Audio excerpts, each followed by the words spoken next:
Luiz Antônio Gabriela, intrigante isso.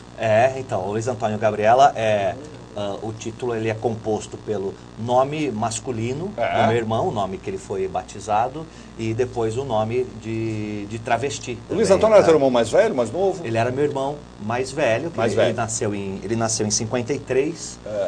E nos anos 60, imagina o que era para uma família de classe média em Santos ter um menino que era uma menina. Então, era uma coisa que ninguém entendia mesmo. Travesti tem uma coisa muito de marginalizado. E assim, isso pode acontecer né, tem a história da sua família. Até nas boas famílias, como no caso. É uma família de classe média, bem sucedida, uma família estruturada. Isso é passível de acontecer, enfim. Acontece em qualquer família. O Nelson Rodrigues, ele fala aquela coisa linda, né? Toda a família chega uma hora, começa a apodrecer. Você pode ser a família mais normal do mundo, uma hora você vai ver ali um tio pederasta, uma irmã lésbica, um pai ladrão.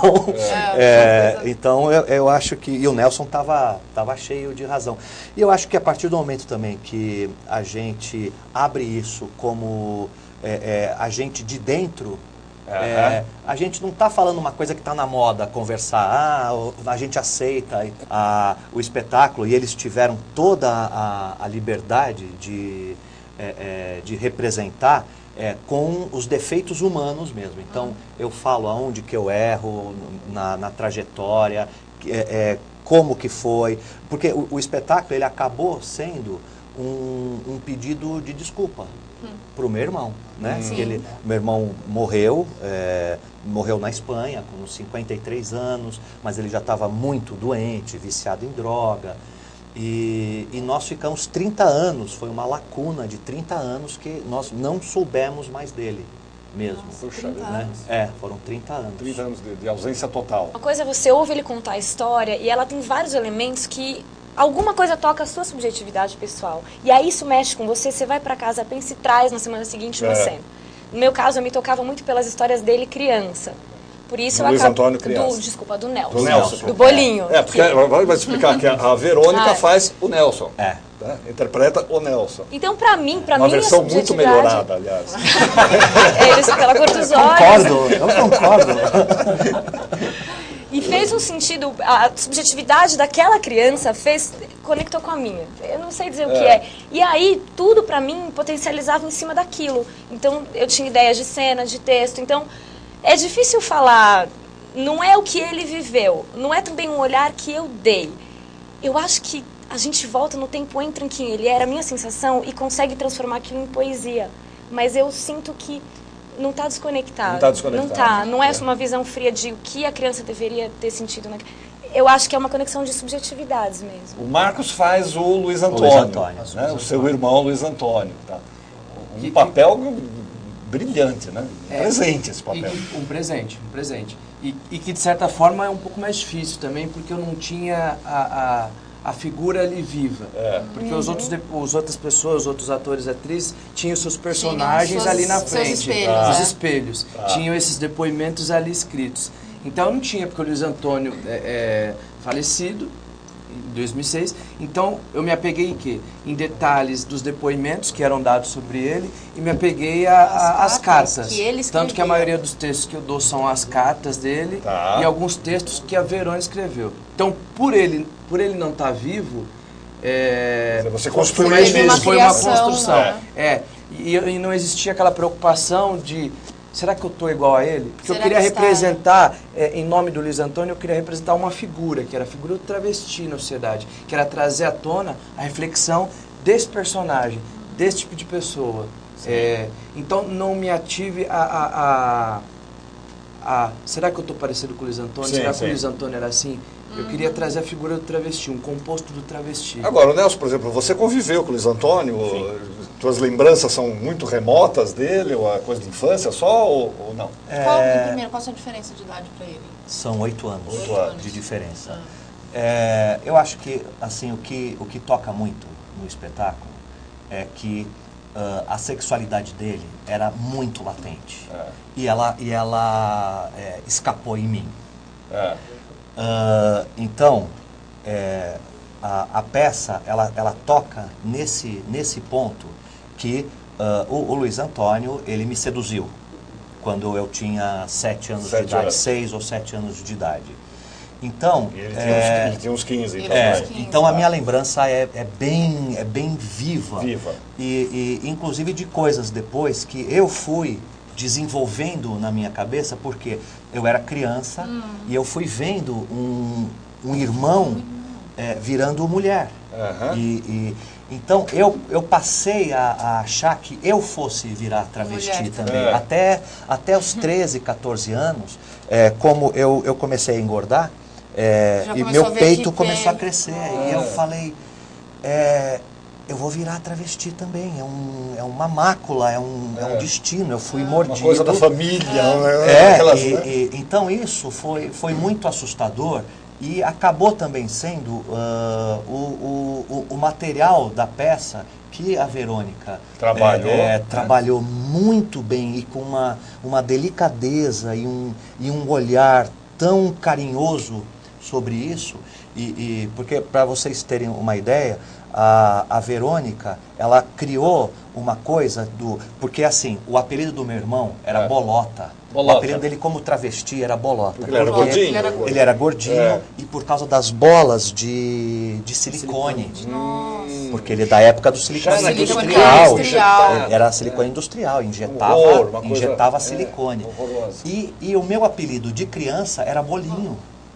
Então, a peça, ela tem essa coisa do bolinho e do bolota, né? E a Verônica, ela criou uma coisa linda do bolinho. Ela inventou esse bolinho, que sou eu, mas é uma invenção dela. E ela inventa que o bolinho, ela tem um olho, que é o olho do coelhinho.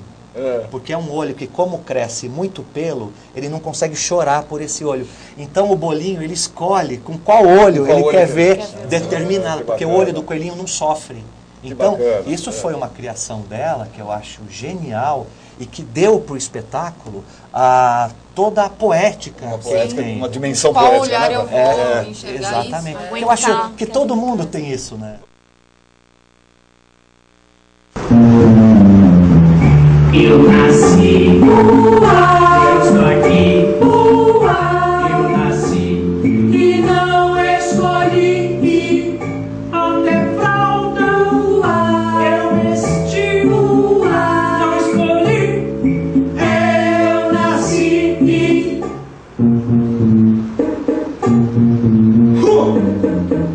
Quando e onde eu nasci,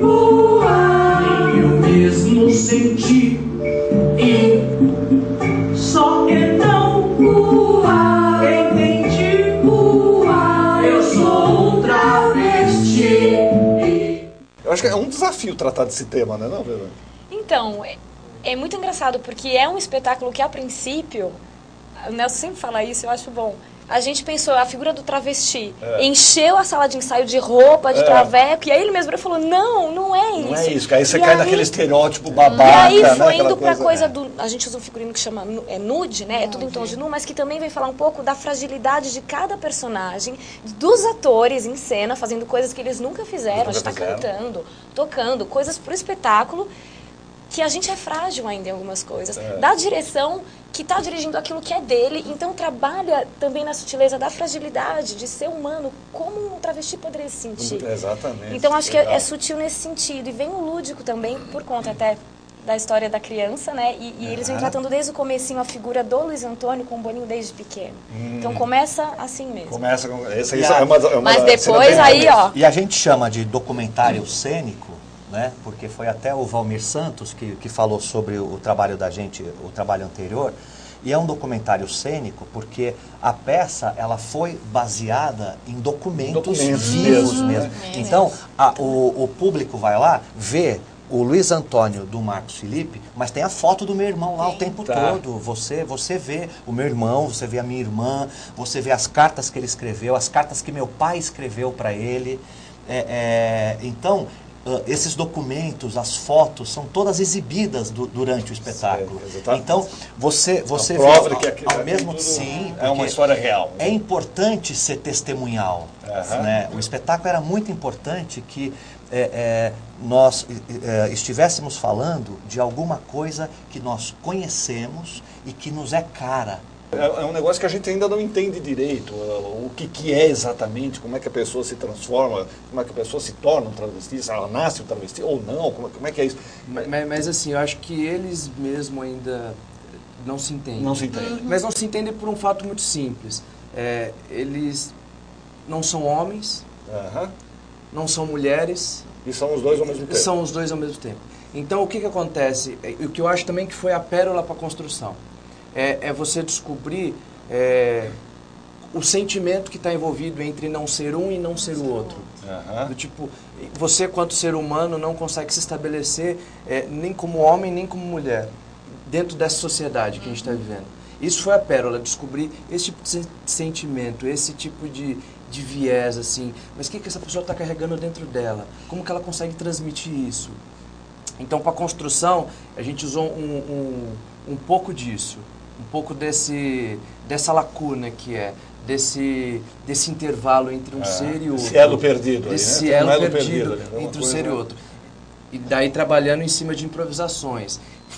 Fomos buscar a gente foi buscar nesse universo, e aí, claro, porque a gente precisava para montar os trejeitos, a forma de falar, a forma de andar, a forma de se vestir, a forma de esconder os membros.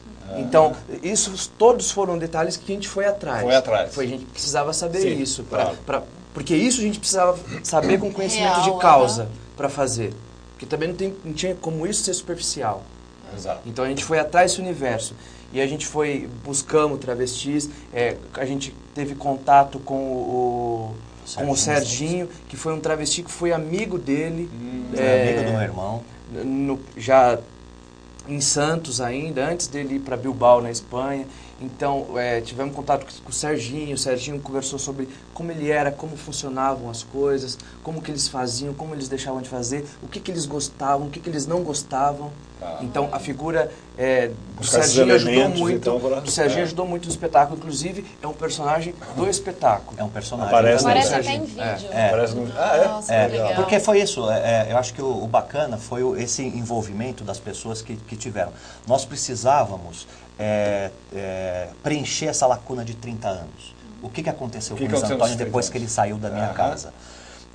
Então, o Serginho, a gente foi buscar em Santos e ele é cabeleireiro da minha madrasta. E a minha madrasta que conviveu com o Luiz Antônio. Então, o Serginho é personagem, a minha madrasta é personagem, a minha irmã é personagem. A minha irmã foi quem o encontrou em 2002, o encontrou em Bilbao, na Espanha. E ela que propiciou a gente a entender o que tinha acontecido com o Luiz Antônio dos 30 anos para trás. Né? O que tinha acontecido com ele? Ela deve ter sido uma fonte de informações riquíssima, a minha irmã, né? Partiu dela e do Nelson. Partiu A história. né? A minha irmã é o pilar dessa história e também com uma coragem, porque o que eu falo assim, o que foi a exposição para mim? Eu sou ator, eu estou acostumado a me expor. Eu estou acostumado, cada personagem que eu faço, eu estou ali, estou me expondo tudo. A minha irmã é advogada, ela não tem... Ela podia ter falado, pelo amor de Deus, eu não vou mexer nisso. Não, ela foi em casa, foi uma reunião linda, que foi toda gravada, uma reunião linda que ela sentou e contou tudo. Eu acho que foi um material de 2 horas e pouco, onde ela foi contando cada coisa, desde as impressões da infância dela, porque ela e o Luiz Antônio tinham praticamente a mesma idade. Então, o que ela lembra dele é diferente do que eu lembro. E até por ela ser mulher, né? A visão é outra. A visão é totalmente outra. Isso é muito interessante. Né? Mas tem aquela visão, né, do outro lado. E a gente mostra as visões contraditórias, os pontos de vista diferentes. Aliás, tem uma coisa muito interessante que eu vi. Vamos pedir aí mais um VT, que tem um negócio muito interessante que depois eu quero perguntar para vocês. Vamos lá? Foi se tornando para nós um problema. Para, pai!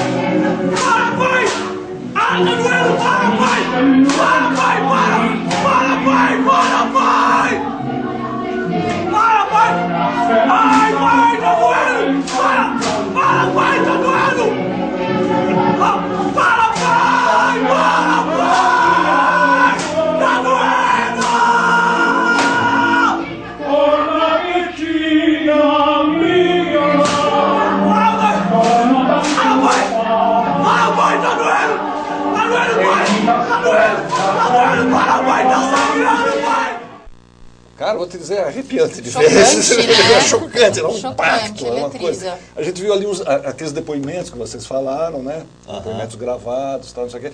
Agora, a gente estava falando, tem esse componente da violência, né? Quer dizer, parece que o mundo do travesti é cercado de violência. Sim, então, e aí tem uma coisa que eu acho que é bastante importante a gente ressaltar, é que os anos 60 foram anos violentos pra gente. Então, essa violência que estava acontecendo fora... Quer dizer, tinha ditadura, inclusive. Exatamente. Aqui, né? E essa violência que estava fora, ela entrava dentro de casa. Ela entrava nas escolas. Então, o que na época eu comecei a falar para eles, porque é claro como que meu pai, um filho de imigrante italiano, recebia um menino que queria vestir vestido, queria brincar de boneca, queria... como que Então, não é que meu pai era um homem violento e tudo. Meu pai queria corrigir o meu irmão. Verônica, é um fio de navalha esse tema, não é não? Quer dizer, é fácil você descambar para uma coisa, né, abjeta, um negócio... Né? O que eu penso muito, e que também as pessoas que vão assistir falam, que tem uma coisa que é fácil você antes pensar que pode ser ir pro trash, ir pro um conjunto de clichês. Tem o grotesco num outro registro. E aí você assiste, eu não sei o que acontece, que a gente até trabalha, tem uns clichês, mas fica num outro lugar que cai para um lado da navalha, que foi o lado que deu certo. E assim, e poderia ter caído pro outro, a gente sempre fala isso.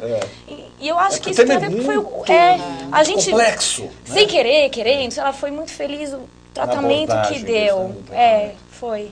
A gente fala muito, Atília, que a gente que faz muito espetáculo, esse ano eu faço 30 anos de carreira, e a gente sente que esse espetáculo, ele saiu um pouco da mão da gente.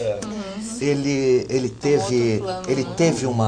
teve uma ajuda que eu chamo que é essa inspiração, que ela fica acima da nossa cabeça, e que não é sempre que você consegue acessar isso. Mas, muitas vezes, nós mesmos nos perguntávamos, da onde saiu essa cena? Da onde veio? Da onde veio essa cena? E a gente vai ver, não foi ninguém que fez. Não foi ninguém. Aconteceu, alguém... E quando isso acontece é muito legal. Nossa, eu acho que o espectador sente e vê isso. O espectador vê isso. Vê que tem uma coisa ali que ultrapassou. Sabe, o que é uma boa direção, o que são boas atuações. É o religare, o religare. Parece que não depende mais só da gente. Aparece alguma coisa. Pensou em mandar o roteiro para o Almodóvar? Fazer um filme do seu... Mas a gente o tempo todo pensou nele. Conta não, na hora que o Atílio me falou, eu falei, nossa, Almodóvar, o que aconteceu? Essa que é até a ideia inicial, a minha irmã, que sai aqui do Brasil procurando o meu irmão, sem saber em que cidade ele estava. Achando que ele estava morto. Nós recebemos uma notícia em 2002 que ele estava morto. Ele tinha morrido. A minha irmã é advogada e falou, meu Deus, tem um filho, um irmão morto, que a gente nem sabe onde está, então nós precisamos enterrar. O que ele fazia lá em Bilbao? Ele fazia show. Ele fazia programa. Ele fazia programa, que também é outro aspecto lindo que ele tinha, porque o sexo para ele era a forma de carinho, de amor que ele dava e recebia. Então, o que se fala dele é que ele transava com qualquer pessoa que o quisesse. Não importava credo, cor, religião, limpeza, pobreza, nada importava para ele. Então, isso era muito bonito, né? E forte nele. Então, quando a minha irmã o encontrou, ele já era meio famoso em Bilbao. Ele era uma figura famosa, as pessoas todas... Ele usava o nome de Gabriela lá. Lá ele era Gabriela Marques. Gabriela Marques. Porque ele também não quis usar nosso nome. Tá. Numa forma de nos proteger. E aí a minha irmã sai essa viagem e o encontra 30 anos depois. E ele primeiro é uma mulher, é uma senhora. Completamente diferente, né? E eles têm esse encontro, ele estava muito doente, então a minha irmã cuida dele, a minha irmã o leva para passear, arruma o lugar para onde ele pode ficar, que é uma associação Ascabide, que é tipo uma ONG espanhola, que pega travestis, ex-prostitutas, idosos e tudo, e vai cuidando dessas pessoas. É um pouco da Brenda Lee aqui em São Paulo. Como era a Brenda Lee aqui. Então, isso é totalmente Almodóvar. Sim. Totalmente. Mas sabe que tem muita gente também assistindo e falando, precisa virar filme. Precisa virar cinema. Uma pegada Essas últimas imagens aí desse último trechinho é pegada de filme mesmo.